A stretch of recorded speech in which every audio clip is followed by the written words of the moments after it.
नमस्कार साथियों, आप सभी का स्वागत है। हम छोटे छोटे वीडियो बनाकर जो छोटे छोटे पॉइंट है, हिस्ट्री हो, पॉलिटी हो, कल्चर हो, किसी भी संबंधित हो, उनको समझने की कोशिश करेंगे। शाका शाका और सती प्रथा ये दोनों अलग है या एक ही है? केसरिया और ज्वार ये सती प्रथा के पार्ट है या शाका के पार्ट है, या ये दोनों एक ही है? इनके क्या उदाहरण है, उनके बारे में सब पढ़ेंगे। शाका, हमारे देश भारत में शाका की जो घटनाएं है, मोस्टली सबसे अधिक घटनाएं राजस्थान में हुई है। राजस्थान में या भारत में जिस व्यक्ति की वजह से सर्वाधिक शाके हुए उसका नाम था अलाउद्दीन खिलजी। अलाउद्दीन खिलजी सल्तनत काल का एक ऐसा सुल्तान था जिसके ऊपर सर्वाधिक शाके जिसके कारण ही हुए। अगर आपसे प्रश्न पूछा जाए कि भारत में सर्वाधिक शाके किस शासक के कारण हुए, तो उसमें आप अलाउद्दीन खिलजी आंसर कर सकते हो।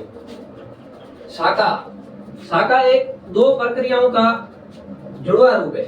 जब दो घटनाएं एक साथ होती है तो उसे शाका कहते हैं। और सती प्रथा है जो अलग है, सती होना एक अलग है, इसके बारे में भी पढ़ेंगे। जोहर है जो महिलाओं के द्वारा किया जाता है, और केसरिया है जो पुरुषों के द्वारा।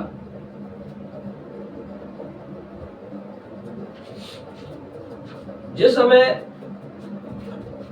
टाइम भारत में राजस्थान में राजतंत्र था, राजा के ऊपर किसी दूसरे शासक के द्वारा, राजा के द्वारा आक्रमण किया जाता था, तो राजा जिस समय अपने दुर्ग में बंद होकर भारत में, राजस्थान में सभी जो दुर्ग है, प्राचीन दुर्ग है, चाहे उसके बाद में बने, बहुत ही सुदृढ़ बने हुए, बहुत ही मजबूत बने हुए, युद्ध की रूपरेखा सैनिकों के लिए, दुर्गों को भी कई भागों में बांटा गया है, उसके बारे में पढ़ेंगे हम। अगर दुश्मन के द्वारा किसी दुर्ग का घेराव डालकर और दुर्ग के अंदर जो राजा, प्रजा, सैनिक वगैरह रह रहे हैं, उनका बाहरी एरिया से कनेक्शन काट देना, घेराव डालकर, जिस समय दुर्ग में रहने वाले राजा को अगर यह लगता कि अब हमारे जीने का या लड़ने के अलावा कोई भी कार्य शेष नहीं है, तो राजा के द्वारा जो व्यक्ति होते थे, सैनिक होते थे, वो केसरिया वस्त्र, केसरिया साफा धारण करके युद्ध के लिए निकल जाते थे। मरना या मारना उनका एक ही टारगेट था। अगर मर गए तो शहीद हो जाएंगे, अगर जीत गए तो राजे उनको उनका अपना वापिस मिल जाएगा। जो तो पुरुष मरने या मारने की इच्छा लेकर युद्ध में उतर जाते थे। पीछे से महिलाएं जीत की कोई संभावना न देखते हुए महिलाओं के द्वारा जोहर किया जाता था। जोहर राजस्थान में एकमात्र जोहर हुआ था जो जल जोहर था। पहला हमीरदेव शासक थे रणथंभौर के, हमीरदेव चौहान, उनके काल में उनकी रानी थी प्रेमल देवी, उनके द्वारा जल जोहर किया गया था, एकमात्र जल जोहर। उसके बाद में जो भी जोहर हुए, अग्नि जोहर हुए। महिलाएं अपने को दुश्मन के हाथों ना पाते हुए अगर युद्ध में केसरिया हो गया, पुरुष जो थे वो शहीद हो गए, उसके बाद में अगर महिलाएं जोहर करने का एकमात्र कारण था कि उनकी पवित्रता भंग ना होना। अगर वो महिलाएं किसी अत्याचारी दूसरे शासक के हाथों में लग जाए जो आक्रमण कर रहा है, तो उनकी पवित्रता भंग हो सकती थी, उनकी लज्जा भंग हो सकती थी। उनका जो सतीत्व था उसको देखते हुए अपने प्राणों की इच्छा न रखते हुए अग्नि के कुंड में कूद जाती थी।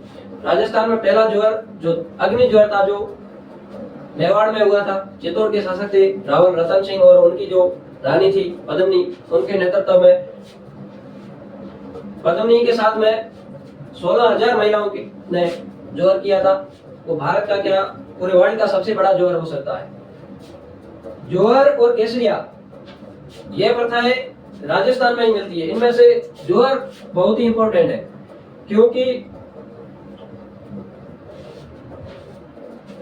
पूरे वर्ल्ड में, पूरे संसार में एकमात्र ऐसा स्टेट है, एकमात्र ऐसा भौगोलिक खंड है राजस्थान, जिसमें यह घटनाएं हुई जोहर की। महिलाओं ने अपनी पवित्रता को बरकरार रखते हुए अपने प्राणों की आहुति देना स्वीकार किया, लेकिन अपनी लज्जा भंग ना हो, अपनी पवित्रता भंग ना हो, दुश्मन के हाथों जाना स्वीकार नहीं किया। रावण की डेथ हुई। रावण की डेथ होने के साथ ही रावण की जो पत्नी थी मंदोदरी, उसने रावण के भाई विभीषण से शादी कर ली। बाली की जिस समय डेथ हुई, बाली की जो वाइफ थी उसने बाली के भाई सुग्रीव से शादी कर ली।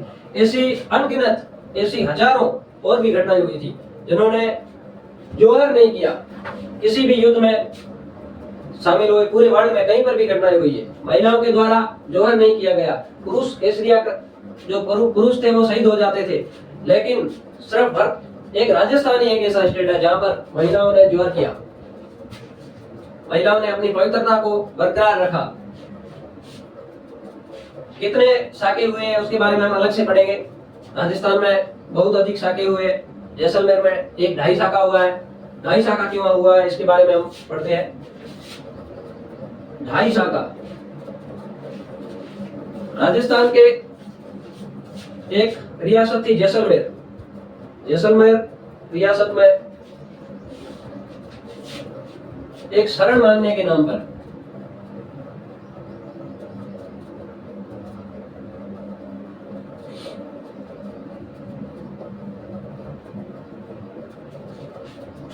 जैसलमेर में शरण मांगने के नाम पर एक आक्रांता था, उसने यूरोप में प्रवेश करने के बाद में अचानक ही हमला कर दिया। लेकिन उस समय जो शासक थे जैसलमेर के, उनके सैनिकों और उन्होंने बहादुरी से, वीरता से उस आक्रमणकारी का मुकाबला करते हुए उसको हरा दिया और जैसलमेर की जीत हुई थी। इस कारण वहां पर सिर्फ जोहर नहीं हुआ, केसरिया हो गया था। काफी अधिक सैनिक शहीद हो गए थे, केसरिया काफी अधिक सैनिकों ने किया था, लेकिन जोहर की जो घटना नहीं हो सकी, इसलिए वहां पर एक अर्ध साका हुआ था। जैसलमेर की शासक जीत गए थे और आक्रमणकारी को उन्होंने मार दिया था, इसलिए यहाँ पर एक आधा अर्ध साका हुआ था और 2 साके पहले हुए थे, 2.5 साके हुए थे। इस तरह से और भी अलग अलग जगह पर साके हुए, उनके बारे में हम अलग से पढ़ेंगे। और इसी के साथ में एक हम सती प्रथा, सती के बारे में पढ़ेंगे। ये क्या है? सती प्रथा वो है किसी व्यक्ति की युद्ध में या किसी भी अन्य कारण से किसी सैनिक की, किसी राजा की डेथ हो जाती थी।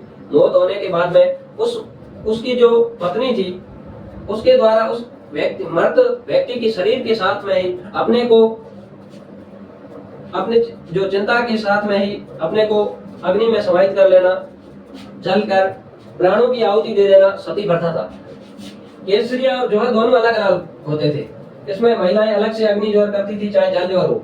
पुरुष है जो युद्ध में जाकर शहीद हो जाते थे, इनकी अलग अलग दोनों की डेथ होती थी। सती प्रथा में किसी व्यक्ति की डेथ होने के बाद उस महिला के, उस व्यक्ति के शव के साथ ही जला दिया जाता था। भारत में सती प्रथा की घटनाएं काफी समय से चल रही है। सबसे जो पहला उदाहरण है सती प्रथा का, यह गुप्त काल में मिलता है। गुप्त काल में एक अभिलेख मिलता है, एरण अभिलेख।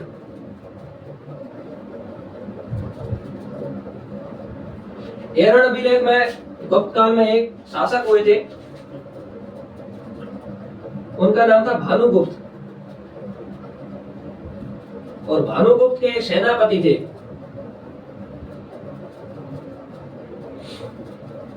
गोपराज।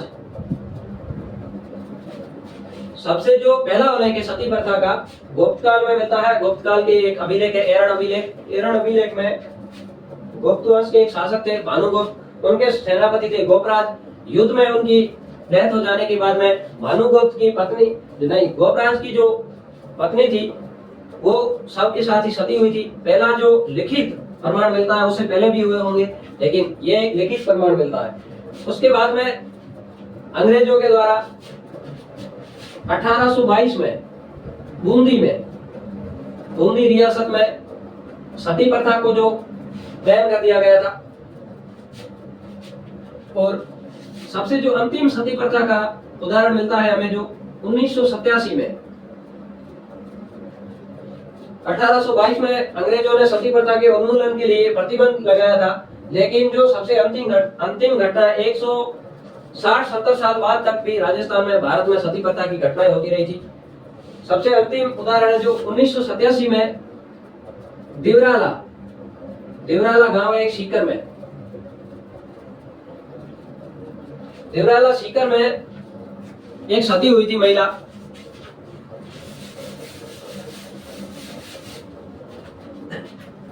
इसका नाम था रूप कंवर। ये भारत की अंतिम सती मानती है इसे।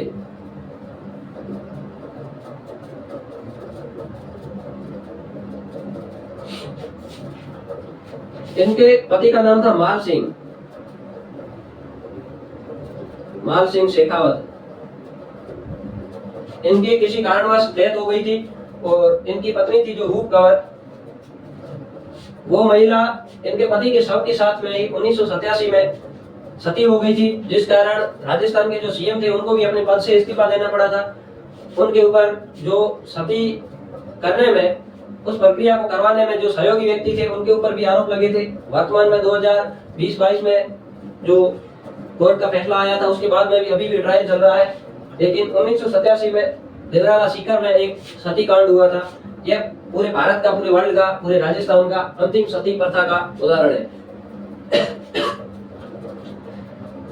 सती प्रथा को अंग्रेजों के द्वारा भी बैन करने की कोशिश की गई, उसके बाद में भी होती रही। वर्तमान में 1987 को अभी ज्यादा टाइम नहीं हुआ है, लगभग 40 से 45 वर्ष हुए हैं, उससे पहले तक हो रखा था। सती प्रथा की, जौहर की, केसरिया की यह घटनाएं हमारे राजस्थान में बहुत ही अधिक प्रचलित थी। वर्तमान में यह घटनाएं नहीं हो रही है। एक सती दादी का मंदिर है हमारे राजस्थान में, एक झुंझुनू जिला है, झुंझुनू में सती दादी नाम से एक मंदिर है, सती मंदिर झुंझुनू। यहाँ पर वर्तमान में पूजा अर्चना सभी बंद करवा दी गई है। सती के गीत गाना, सती प्रथा को बढ़ावा देना या सती का गुणगान करना, यह सभी अपराध की श्रेणी में आते हैं। और उनके विचारों को फैलाना, सती के विचारों को फैलाना, यह सभी अपराध की श्रेणी में आती है। इस मंदिर में पूजा अर्चना सभी सरकार के द्वारा बंद करवा दी गई है। इस तरह से सती की घटनाएं हुई थी। इसके बारे में अगर हम डिटेल से पढ़ेंगे और भी। आप सभी का धन्यवाद। सब्सक्राइब करना बिल्कुल भी मत भूलिएगा। नंबर 1